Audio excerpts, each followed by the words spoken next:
Hello friends, academy में आप सभी का स्वागत है। मेरा नाम विपिन है और मैं आपको पढ़ाने जा रहा हूँ ज्योग्राफी एनसीईआरटी क्लास 7 की बुक, जिसका टाइटल है हमारा पर्यावरण, अवर इन्वायरमेंट। जो हमारा अभी तक डिस्कशन रहा है लेक्चरों में, हमने चैप्टर नंबर फर्स्ट से लेकर चैप्टर नंबर 6 तक लेक्चर कंप्लीट कर लिए हैं। जिसने भी ये वीडियोस नहीं देखी हैं वो हमारे अकेडमी चैनल पर जाकर इस वीडियोस को देख सकता है। आज जो हमारा डिस्कशन रहेगा लेक्चर में वो है चैप्टर 7 पर, और जिसका टाइटल है लाइफ इन द डेजर्ट्स, रेगिस्तान में जीवन। तो बच्चों, हम क्लास 7 की एनसीईआरटी की जो बुक थी उसमें चैप्टर नंबर 5 जल था। चैप्टर नंबर 5 में जो टाइटल था जल का, उसमें हम पढ़ चुके हैं कि जो पेड़ पौधे होते हैं, पशु हुए हैं और मनुष्य है, उनके लिए जल क्या है? जल ही उनके लिए जीवन है। हमने आपको पहले पढ़ा चुके हैं एनवायरमेंट में। अवर एनवायरमेंट जो चैप्टर था फर्स्ट हमारा, उसमें हमने पढ़ा था कि ये हमारे क्या हैं, 3 एलिमेंट्स हैं। कौन कौन से हैं? ये हमारा क्या है? लिथोस्फीयर है। ये हमारा क्या है? Hydro sphere. और ये हमारा क्या है? एटमोस्फेयर।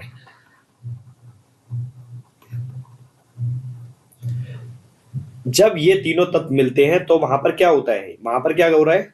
लाइफ एग्जिस्टेंस हो रही है। और कौन सा मंडल का निर्माण हो रहा है? Bio sphere. ओके। अब इन तत्वों में से कोई भी एक तत्व अगर नहीं होगा तो वहां पर लाइफ एग्जिस्टेंस नहीं करेगी। यही हमने आपको तब वहां पर ये समझाया था। जल जीवन के लिए कितना आवश्यक है, कितना महत्वपूर्ण है। एनिमल्स हैं, ह्यूमंस हैं, उनके लिए अगर पीने के लिए जल ना हो तो वो सरवाइव नहीं कर पाएंगे। वैसे ही जो हमारे मवेशी हैं, पशु हैं हमारे, उनको चरने के लिए घास ना हो तो वो भी सरवाइव नहीं कर पाएंगे। और वैसे ही क्या होता है, हम जो क्रॉप्स कर रहे हैं अपने पोषण के लिए, खाने के लिए जो फसलों को पैदा करते हैं, उनके लिए अगर जल ना हो तो वो फसल भी उग भी नहीं पाएगी। ऐसे स्थान पर क्या होगा? जीव के लिए, एनिमल्स हैं, ह्यूमंस हैं, उनके लिए क्या हो जाएगा? उनके लिए जीवन बहुत कठिन हो जाएगा। अब हम विश्व के उन स्थानों के बारे में पढ़ने जा रहे हैं जहां लोग क्या कर रहे हैं? अत्यधिक कष्टकारी तापमान में भी जीना सीख गए हैं। एक्सट्रीमली कंडीशन में भी वो सर्वाइवल कर पा रहे हैं। वहां पर कम वाटर होने के कारण भी, कम फसलें होने के कारण, कम वेजिटेशन होने के कारण भी वहां पर वो सर्वाइवल कर रहे हैं। ओके, तो इस स्थान को हम क्या कह रहे हैं?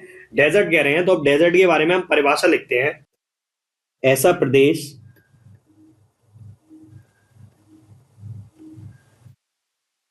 जहां वर्षा की तुलना में,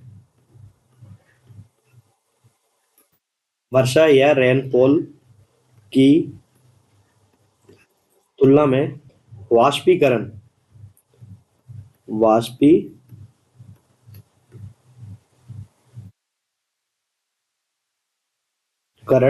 अधिक होता है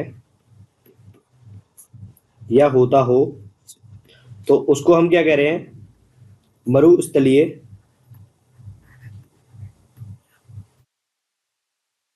प्रदेश कह रहे हैं। क्लियर? तो आपको डेफिनेशन समझ में आ गई। ऐसा स्थान या ऐसा प्रदेश जहां पर वर्षा की तुलना में वाष्पीकरण अधिक होता है, उसको हम क्या कह रहे हैं? मरुस्थलीय प्रदेश कह रहे हैं। लास्ट चैप्टर पढ़ा था, chapter number 6, human environment interaction, tropical and सब ट्रॉपिकल रीजन। तो वहां पर हमने देखा था कि ट्रॉपिकल रीजन के बारे में हमने बात करी थी कि ये क्या है? ये हमारा 0 डिग्री है, इक्वेटोरियल लाइन है। और ये 10 डिग्री नॉर्थ लैटिट्यूड से लेकर 10 डिग्री साउथ लैटिट्यूड के मध्य वाले क्षेत्र को हम क्या कह रहे थे? इक्वेटोरियल रीजन कह रहे थे, भूमध्य रेखीय प्रदेश कह रहे थे। तो यहाँ की जो क्लाइमेटिक कंडीशन है वो किस तरह की है? यहाँ पर टेम्परेचर बहुत अधिक है, और टेम्परेचर बहुत अधिक होने के कारण यहाँ पर रेनफॉल भी बहुत अधिक है, और रेनफॉल अधिक होने के कारण यहाँ क्लाइमेट है, यहाँ की जलवायु में क्या है? ह्यूमिडिटी भी बहुत अधिक है, जिस कारण यहाँ पर जो वन वगैरह पाए जा रहे हैं वो कैसे हैं? सदाबहार वन है। ओके। तो इसी प्रकार जब हम डेजर्ट में देख रहे हैं तो डेजर्ट में क्या हो रहा है? ये कैसा प्रदेश है? शुष्क प्रदेश है, एरिड प्रदेश है, एरिड। यहाँ की विशेषता क्या है? अत्यधिक उच्च अथवा निम्न तापमान एवं विरल वनस्पति यहाँ की विशेषता है। क्या है? एक्सट्रीमली कंडीशन है। यहाँ पर एक्सट्रीम कंडीशंस है, या तो टेम्परेचर बहुत हाई रहेगा या टेम्परेचर बहुत कम रहेगा। ओके। और यहाँ की जो वेजिटेशन होगी वो कैसी है? विरल है काफी। तो ये यहाँ की प्रमुख विशेषताएं हैं डेजर्ट की। विश्व के उन स्थानों के बारे में पढ़ने जा रहे हैं जहां लोग अत्यधिक कष्टकारी तापमान में भी जीना सीख चुके हैं। आग की तरह गर्म होते हैं तथा कुछ स्थान बर्फ की तरह ठंडे भी होते हैं। ये विश्व के क्या कहलाते हैं? रेगिस्तान कहला रहे हैं, मरुस्थलीय प्रदेश कह रहे हैं। इन्हीं को हम क्या कह रहे हैं? डेजर्ट कह रहे हैं, डेजर्ट रीजन कह रहे हैं। डेजर्ट के बारे में हम आपको डिस्कस कर चुके हैं। यहाँ पर सबसे पहले जो रेनफॉल होगा वो काफी कम होता है, इवेपोरेशन अत्यधिक होता है, वर्षा बहुत कम होती है और वाष्पीकरण बहुत अधिक होता है। और यहाँ की जो वनस्पति है, वेजिटेशन है, वो क्या है? विरल है। और तापमान क्या है? टेम्परेचर यहाँ का क्या रहता है? एक्सट्रीमली हाई कंडीशंस रहती हैं, एक्सट्रीमली कंडीशंस रहती हैं। तापमान बहुत उच्च होता है या तापमान बहुत कम होता है। तो तापमान के आधार पर रेगिस्तान को किन दो भागों में बांटा गया है? गर्म रेगिस्तान और ठंडे रेगिस्तान। हॉट डेजर्ट और कोल्ड डेजर्ट में इन दोनों का डिवाइड करा गया है। अब हम हॉट डेजर्ट के बारे में देखेंगे। वर्ष भर जितनी भी वर्षा होती है तो उससे कहीं अधिक जल का वाष्पन भी हो जाता है। ये क्या है? हमारा हॉट डेजर्ट है। अब हॉट डेजर्ट में होता क्या है कि यहाँ पर रेनफॉल तो बहुत कम है और रेनफॉल कम होता है। इवेपोरेशन क्या होता है? इवेपोरेशन बहुत अधिक है। तो इवेपोरेशन बहुत अधिक होने के कारण जो बचा हुआ जल है वो भी वाष्पित हो जाता है। कि यहाँ का जो प्रदेश है, वो रीजन है, वो कैसा हो जाता है? शुष्क है, शुष्क प्रदेश कहलाता है इसी हमारे लिए।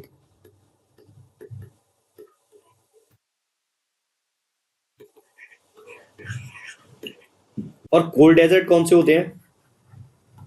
पृथ्वी पर ठंडी जगह आपको कब मिलेंगी? या तो आप उच्च अक्षांशों में चले जाएं 90 डिग्री। क्यों? क्योंकि यहाँ पर सनलाइट जो है वो क्या है? पहुंच नहीं पा रही है सनलाइट की रेस। तो यहाँ पर आपको ठंडे प्रदेश मिलेंगे। और कैसे मिलेंगे? एल्टीट्यूड, हाई एल्टीट्यूड वाले, उच्च तुंगता वाले। ठीक है। जैसे आप हिमालय की हाइट कितनी है? आप पहाड़ों पे गर्मियों के मौसम में क्यों जाते हैं? क्योंकि वहां पर आप सर्दियों का अनुभव कर सकें। कुल्लू मनाली घूमने जाते हैं, लेह लद्दाख घूमने जाते हैं। क्यों जाते हैं वहां पर? गर्मियों के समर वेकेशन में भी आपको सर्दी का अनुभव होता है। कि जैसे जैसे आप पृथ्वी के धरातल से ऊपर जैसे जाते जाते हैं तो क्या होगा? 165 मीटर की ऊंचाई के बाद 1 डिग्री सेल्सियस टेम्परेचर में कमी आती है। ओके। अब हम गर्म रेगिस्तान जो हॉट डेजर्ट है हमारा सहारा डेजर्ट, उसके बारे में पढ़ेंगे। सहारा डेजर्ट में जीवन को देखेंगे कि किस तरह की वहां की लाइफ स्टाइल है, वहां के वेजिटेशन कैसा है, वहां की क्लाइमेटिक कंडीशंस कैसी हैं। ओके। तो सबसे पहले हम वर्ल्ड मैप देखते हैं कि वर्ल्ड मैप में हम डेजर्टों को देख रहे हैं। तो ये क्या है? साउथ अमेरिका में जो वेस्टर्न कोस्ट पे पाया जा रहा है इसे क्या कह रहे हैं? हम आटाकामा डेजर्ट कह रहे हैं। नॉर्थ अमेरिका में ये वेस्टर्न कोस्ट पे कौन सा है? Desert of North America. Sahara desert हमारा कहाँ है? अफ्रीका में है। अरविंद डेजर्ट है, ये हमारा टकला मकान डेजर्ट है। ओके। और ये हमारा गोवी डेजर्ट है। ये ऑस्ट्रेलिया में हमारा क्या है? ऑस्ट्रेलिया डेजर्ट है। और यहाँ पर क्या है? ये हमारा इंडिया है। यहाँ पर कौन सा डेजर्ट है? थार डेजर्ट है, थार मरुस्थल। तो आप इस मैप में देख रहे होंगे कि जितने भी हमारे मरुस्थल हैं वेस्टर्न कोस्ट पे हैं। हम इस चित्र में देख रहे हैं, ये क्या है? हमारी पृथ्वी है। ओके। ये क्या है? हमारी कौन सी काल्पनिक रेखा है? ये हमारी 0 डिग्री है, इक्वेटर लाइन है।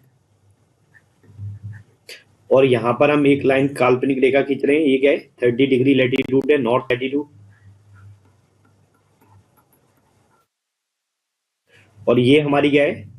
30 डिग्री साउथ लैटिट्यूड है, दक्षिणी अक्षांश है, 30 डिग्री दक्षिण अक्षांश। तो इसके मध्य वाले क्षेत्र को हम क्या कह रहे थे? ट्रॉपिकल रीजन कह रहे थे।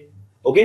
तो यहाँ पर कौन सी विंड चल रही है? क्लाइमेटोलॉजी में हम बहुत अच्छे से पढ़ेंगे 11th क्लास की एनसीईआरटी में। जब क्लाइमेटोलॉजी वाला टॉपिक पढ़ेंगे वहां पर बहुत अच्छे से आपको बताएंगे। तो यहाँ पर आपको बस इतना पता होना चाहिए ये कौन सी पवनें चल रही है? नॉर्थ ईस्टर्ली विंड्स चल रही हैं। और इनको हम क्या कह रहे हैं? ट्रेड विंड्स भी कह रहे हैं। नॉर्थ ईस्ट ट्रेड विंड्स चलती हैं तो इन्हें हम ट्रेड विंड्स भी कहते हैं, व्यापारिक पवनें कह रहे हैं। अब होता क्या है इस मैप में आप देखिए कि जब ये पवनें समुद्र से इस तरह से चलती हैं 0 से लेकर 30 डिग्री अक्षांश के मध्य में ये पवनें जब चलती हैं तो यहाँ से क्या है? वाष्पित होती हैं। और धीरे धीरे जब ये महाद्वीप के पश्चिम तक पहुंचती हैं तो इनमें जो नमी होती है वो बहुत कम हो जाती है। इसी कारण क्या होता है? उष्णकटिबंधीय क्षेत्र में जो आपको महाद्वीप के पश्चिम में मिलते हैं वो कैसे मिलेंगे? शुष्क मिलेंगे। वहां पर वर्षा हो नहीं पाती है। रेनफॉल कितना है? रेनफॉल बहुत कम है और वाष्पीकरण बहुत ज्यादा है। और इनके आप बगल में क्या देखेंगे? इन डेजर्ट के बगल में कौन सी धारा होगी? कोल्ड करंट होगी। यहाँ पर भी कोल्ड करंट होगी, कनारी कोल्ड करंट है। इसके कारण क्या होता है, कोल्ड करंट धारा होने के कारण जल एवेपोरेशन नहीं होता है, और एवेपोरेशन के कारण यहाँ पर रेनफॉल भी नहीं होता है। तो ये प्रदेश कैसे हैं, काफी शुष्क हैं। तो हम हॉट डेजर्ट, इस तरह से हॉट डेजर्टों का निर्माण हो पा रहा है। ये जो हमारे डेजर्ट है, यहाँ पर सामान्यतः कितनी सेंटीमीटर वर्षा होती है, 25 सेंटीमीटर वर्षा होती है, या फिर 25 सेंटीमीटर से भी कम वर्षा यहाँ पर होती है। एक चीज और है, यहाँ पर बादल क्यों नहीं बनते हैं, क्लाउड फॉर्मेशन क्यों नहीं हो रहा है। तो ये हम देख रहे हैं, ये हमारा धरातल है, ये हमारी क्या है, 0 डिग्री लाइन है। और इस तरह से देख रहे हैं 0 डिग्री पर क्या होता है, हवाएं क्या उठ रही हैं। हवाएं उठने के कारण क्या हो रहा है, गर्म हवाएं क्या हो रही हैं, उठ रही हैं, और उठने के कारण क्लाउड फॉर्मेशन हो रहा है। लेकिन जब ये हवाएं जाती हैं और 30 डिग्री लैटिट्यूड पर क्या हो रहा है, ये हवाएं यहाँ पर सिंक हो रही हैं।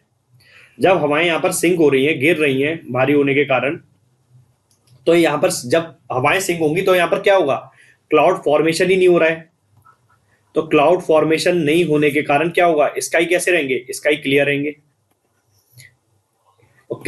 स्काई क्लियर होने के कारण जो सनलाइट की रेज आ रही है वो सीधी सीधी पहुंचेंगी हमारे, बिना किसी अवरोध के। तो यहाँ पर टेम्परेचर क्या होगा, बहुत अधिक हो जाएगा। तो टेम्परेचर बढ़ने के कारण क्या हो रहा है, दिन में रेगिस्तानों में, डेजर्ट में क्या हो रहा है, डे का ताप जो टेम्परेचर होता है काफी बढ़ जाता है।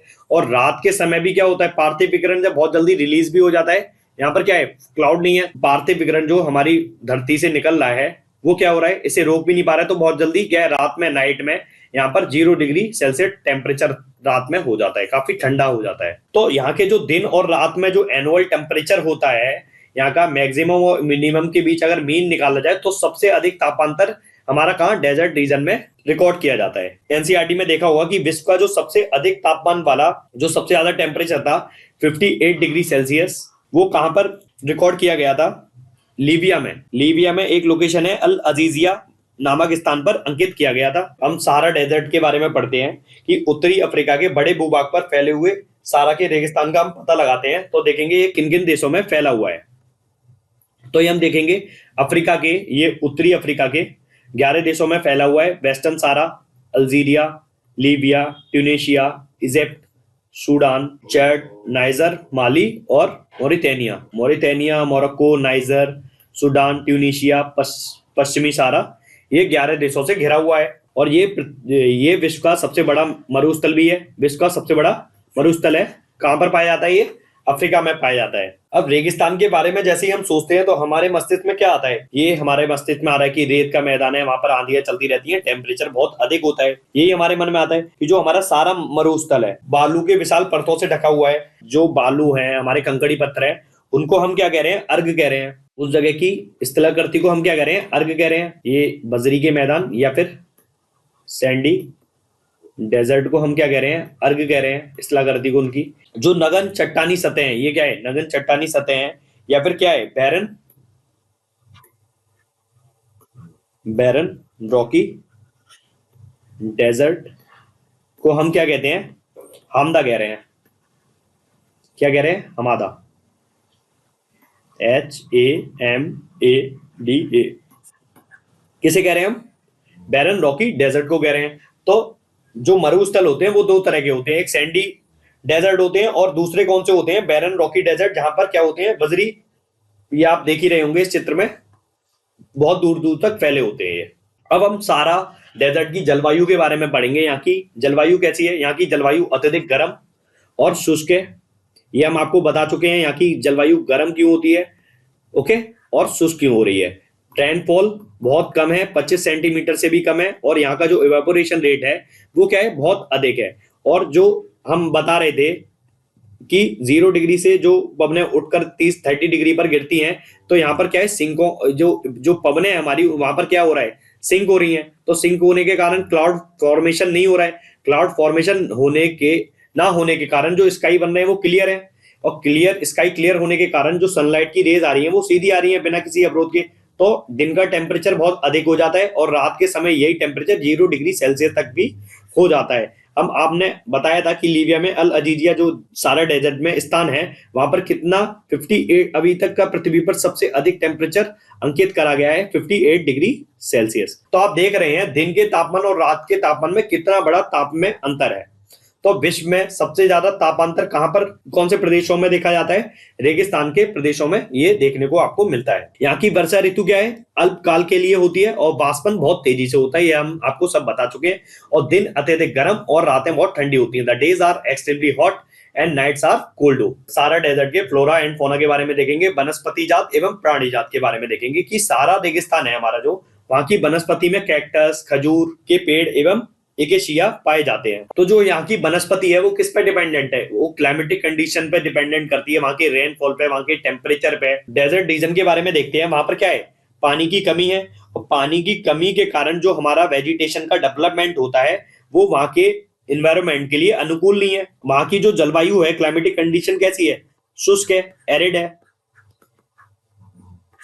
और एरिड रीजन में वहां पर क्या हो रही है? रेनफॉल बहुत कम हो रहा है। तो इसी कारण जो मरुस्थलीय क्षेत्र है, हमारे डेजर्ट रीजन है, वहां पर जो वनस्पति विकसित हो पाती है वो क्या कर रही है? सूखे की स्थिति का सामना करती है। अब आप देखेंगे यहाँ की जो वनस्पतियां होती हैं वो क्या होती है? इनकी जड़ें बहुत लंबी होती हैं, क्योंकि वाटर बहुत जल्दी मिल नहीं पाता है, तो बहुत ग्राउंड वाटर में काफी इनकी जो जड़ें होती हैं वो काफी गहरी होती हैं, जिससे वे भूमि की गहराई में जाकर क्या करती हैं? नमी को प्राप्त करती हैं और सर्वाइवल कर पाती हैं। और हमारे यहाँ पर फौना कौन कौन से हैं? प्राणी जात कौन से? ऊंट पाए जाएंगे, लकड़बग्गा पाया जाता है, सियार पाया जाता है, लोमड़ी, बिच्छू, camel, hyena, jackal, fox, scorpion, snake यहाँ के क्या है? एनिमल्स हैं। ओके, जो यहाँ पर रेगिस्तान में आपको देखने को मिल जाते हैं। कभी कभी यह होता है, ये रेत यहाँ पर बन गई इस तरह के, कभी कभी क्या होता है? गड्ढे बन जाते हैं। तो या फिर ग्राउंड अंडरग्राउंड वाटर से, भौम जल से यहाँ पर पानी आ जाता है, कहीं जल स्रोत के कारण या नदी के कारण। तो वहां आसपास क्या होता है? पेड़ पौधे या झाड़ियां या घास वहां पर उग जाती हैं। तो ये वीरान जमीन पर, इस डेजर्ट में क्या होता है? वीरान जमीन पर क्या है? बगीचा सा दिखाई देने लगता है। तो उसे हम क्या कह रहे हैं? मरुद्यान कहते हैं, ओसिस कहते हैं उसे। क्या कहते हैं? मरुद्यान।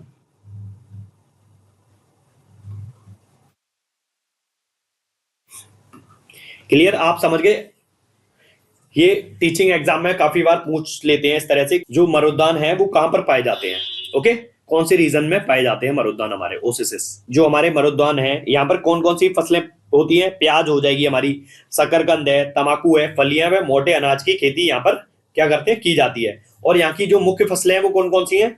खजूर है, बबूल है, और नागफनी, ताड़ वगैरह यहाँ की मुख्य वनस्पति है। ये हमारी इस तरह की आप देखेंगे, ये हमारी क्या है? कैक्टस वगैरह है, नागफनी, बबूल वगैरह यहाँ पर पाए जाते हैं। और सारा डेजर्ट में आप ये देखेंगे इस तरह के हमारे प्राणी जात पाए जाते हैं। ये हमारे क्या हैं? एनिमल्स हैं। ये कैमल है हमारा, व्हाइट बैकड वल्चर है, ये हमारा क्या है? ऑस्ट्रिच है। ये हमारे सारा डेजर्ट में आपको देखने को मिल जाएंगे। अगर आप सारा डेजर्ट घूमने जाएंगे तो आपको इस तरह के जानवर आपको वहां पर देखने के लिए मिल जाएंगे। अब जो हमारे ये एनिमल्स हैं, यहाँ पर होता क्या है? आप मरुस्थलीय क्षेत्र में पानी का अभाव होता है, रेनफॉल कम होने के कारण और वाष्पीकरण ज्यादा होने के कारण यहाँ पर पानी का अभाव है, और वनस्पति भी कम मात्रा में, वनस्पति बहुत ही विरल होती है वहां पर। तो इस कारण यहाँ पर जो जीव जंतुओं की संख्या है वो भी बहुत कम हो जाती है, और यहाँ पर वही जीव सर्वाइव कर पाते हैं जिनको कम पानी की आवश्यकता होती है। जानवर रह सकते हैं जो कम जल ग्रहण करते हैं, और इस तरह की इस अत्यधिक तापमान में वो सर्वाइवल कर सकते हैं, रहने की क्षमता हो। इनमें ऊंट सबसे प्रमुख जानवर है। उसे क्या कहते हैं? हम ऊंट को, हम कैमल को क्या कह रहे हैं? मरुस्थल का जहाज कहते हैं। अब आप देखेंगे यहाँ पर दो तरह की जो हमारा सारा रेगिस्तान होता है, यहाँ पर बहुत कष्टकारी जलवायु में भी बहुत ही कष्टकारी जलवायु है। तो यहाँ पर भी क्या है? विभिन्न समुदाय के लोग निवास करते हैं। इनमें से दो जो समुदाय हैं, दो ट्राइब्स हैं, वो महत्वपूर्ण है, जो हमारी हमेशा एग्जाम में पूछ ली जाती है। एक कौन सी है? बेदुआइन। बेदुआइन ये किस तरह की ट्राइब है? ये कहां पर पाई जाती है? ये अरब के डेजर्ट्स में पाई जाती है। और दूसरी कौन सी है? दूसरी है हमारी तुअरेग, तुरेग्स। ये हमारी कहां है? सारा डेजर्ट में पाई जाती है। ओके, और ये किस तरह की ट्राइब है? नोमैडिक है। नोमैडिक ट्राइब्स हैं ये हमारी। नोमैडिक ट्राइब्स कौन सी होती हैं? चलवासी, जो एक जगह नहीं रुकती है, इधर उधर चलती फिरती रहती है, चलवासी जनजाति। तो आपको ये दोनों ट्राइब पता होनी चाहिए, बेदुआइन और टोरेक्स। ये कहां पर पाई जाती है? ये अरब डेजर्ट में पाई जाती है। और ये हमारी कहां पाई जाएगी? टोरेक सारा डेजर्ट में पाई जाती है। लीबिया, अल्जीरिया, नाइजर, माली वाले क्षेत्रों, देशों में ये आपको मिल जाएगी देखने को। अब आप देखेंगे जो सारा डेजर्ट में हमने मरुद्यान के बारे में बताया था, एवं मिस्र में, अब मिस्र का है, ये हमारा क्या है? इजिप्ट है। तो यहाँ पर नाइल रिवर यहाँ से आती है, या ये क्या है, नाइल रिवर आती है, जो मरुद्यान हमारे पाए जाते हैं डेजर्ट्स में, और ये हमारी नाइल रिवर है। तो यहाँ पर किसकी खेती करी जाती है, खजूर के पेड़ लगते हैं। यहाँ की जो कॉटन पूरे विश्व में मशहूर है, विश्व प्रसिद्ध है। अब आप देखेंगे कि ये संसाधन की दृष्टि से भी बहुत महत्वपूर्ण है। यहाँ पर वनस्पति तो बहुत विरल है, तो यहाँ पर और खोजें करी गई। तेल की खोज संपूर्ण विश्व में जब हो रही थी, तो यहाँ पर भी सारा रेगिस्तान में भी खोज करी गई। अल्जीरिया है हमारा, लीबिया है, और क्या है, मिस्र है। यहाँ पर क्या हुआ, तेल की खोज करी गई और तेल का यहाँ पर उत्पादन किया गया। तेल की खोज संपूर्ण विश्व में अत्यधिक मांग वाले इस उत्पाद का अल्जीरिया, लीबिया एवं मिस्र में होने के कारण सारा रेगिस्तान में क्या हो रहा है, तेजी से परिवर्तन हो रहा है। और इस क्षेत्र में प्राप्त अन्य महत्वपूर्ण खनिज भी यहाँ पर मिलेंगे आपको। क्या क्या मिलता है यहाँ पर, आयरन मिलेगा आपको, आयरन मिलेगा आपको, फास्फोरस मिलेगा,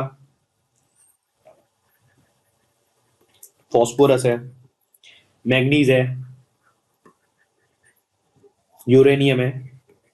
तो ये क्या है, ये महत्वपूर्ण खनिज यहाँ पर आपको सारा डेजर्ट में मिल जाते हैं। अब आप देखेंगे कि जो सारा डेजर्ट की सांस्कृतिक जीवन शैली है उसमें काफी परिवर्तन आ गया है। पहले क्या है, यहाँ पर रहना बहुत ही मुश्किल था। अब आप यहाँ पर देखिए इस तरह की जीवन शैली भी आप देखेंगे। ऊंचे ऊंचे कांच की खिड़कियों वाले भवन भी आपको मिलेंगे यहाँ पर। पहले आपको प्राचीन समय में जो व्यापार था हमारा किससे होता था, ऊंटों के माध्यम से होता था। और ऊंट को क्या कहते हैं हम, रेगिस्तान का जहाज कहते हैं। अब यहाँ पर क्या है, बहुत बड़े बड़े सुपर मार्केट बन गए हैं, महामार्ग बन गए हैं। ओके, यहाँ पर नमक के व्यापार पहले ऊंटों के माध्यम से होता था। अब क्या हो रहा है, अब उसका जो ट्रांसपोर्टेशन हो रहा है वो ट्रकों के माध्यम से हो रहा है, क्योंकि वहां पर भी हाईवे बना दिए गए हैं। तो अब लोग वहां पर खनिज संपदा होने के कारण, वहां पर तेल के उत्पाद होने के कारण वहां पर क्या हो रहा है, वहां पर लोग वहां पर डेवलपमेंट कर रहे हैं। और डेवलपमेंट होने के कारण आप देखेंगे रेगिस्तान में भी अब लोग रह रहे हैं। और जो हमने यहाँ पर आपको तुआरेग जनजाति बताई थी, तुआरेग जो जनजाति है, नोमैडिक जनजाति, उसको देखने के लिए विदेशी पर्यटक क्या करते हैं, मार्गदर्शक का काम कर रहे हैं। उनको देखने के लिए सारा डेजर्ट में आते हैं।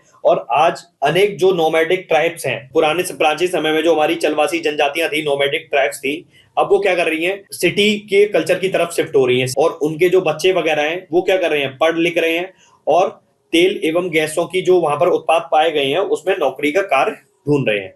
ओके, तो इसी के साथ ये लेक्चर समाप्त होता है।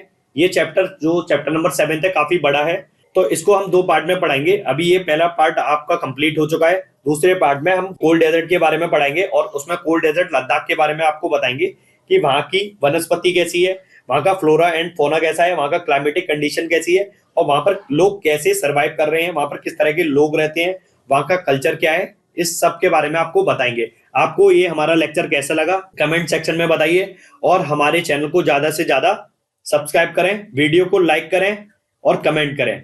ओके, और हमारे लेक्चरों में बने रहिए। हम आपको जल्दी से जल्दी यहाँ पर आपका सिलेबस कंप्लीट कराएंगे। Okay, thank you guys.